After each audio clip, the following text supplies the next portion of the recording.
वज़ीर आला मरीम नवाज का पंजाब के रोड्स की तामीर मुरम्मत माली साल के आखिर तक मुकम्मल करने का हुक्म। तमाम मराकज़ सेहत की तामीर और बहाली का पहला फेज़ 30 जून तक मुकम्मल करने का भी हुक्म।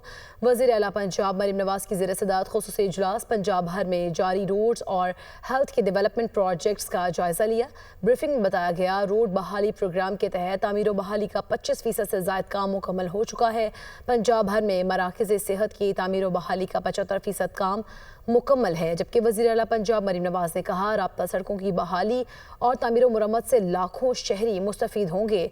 नए हेल्थ क्लिनिक बनने से दूर दराज इलाकों के अवाम को सेहत की बेहतरीन सहूलियात मुयसर होंगी।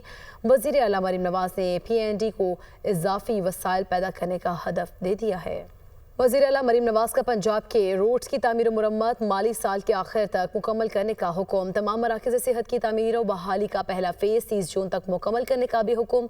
वज़ीर आला पंजाब मरीम नवाज की ज़ेर सदारत ख़ुसूसी इजलास पंजाब भर में जारी रोड्स और हेल्थ के डेवलपमेंट प्रोजेक्ट्स का जायज़ा लिया। ब्रीफिंग में बताया गया, रोड बहाली प्रोग्राम के तहत तामीर और बहाली का 25% से ज़ायद काम मुकम्मल हो चुका है। पंजाब भर में मराकज़ सेहत की तामीर और बहाली का 75% काम मुकम्मल है। जबकि वज़ीर आला पंजाब मरीम नवाज ने कहा, राब्ता सड़कों की बहाली और तामीर और मुरम्मत से लाखों शहरी मुस्तफ़ीद होंगे। नए हेल्थ क्लिनिक बनने से दूर दराज इलाकों के अवाम को सेहत की बेहतरीन सहूलियात मुयसर होंगी। वज़ीर आला मरीम नवाज ने PND को इजाफी वसाइल पैदा करने का हदफ दे दिया है।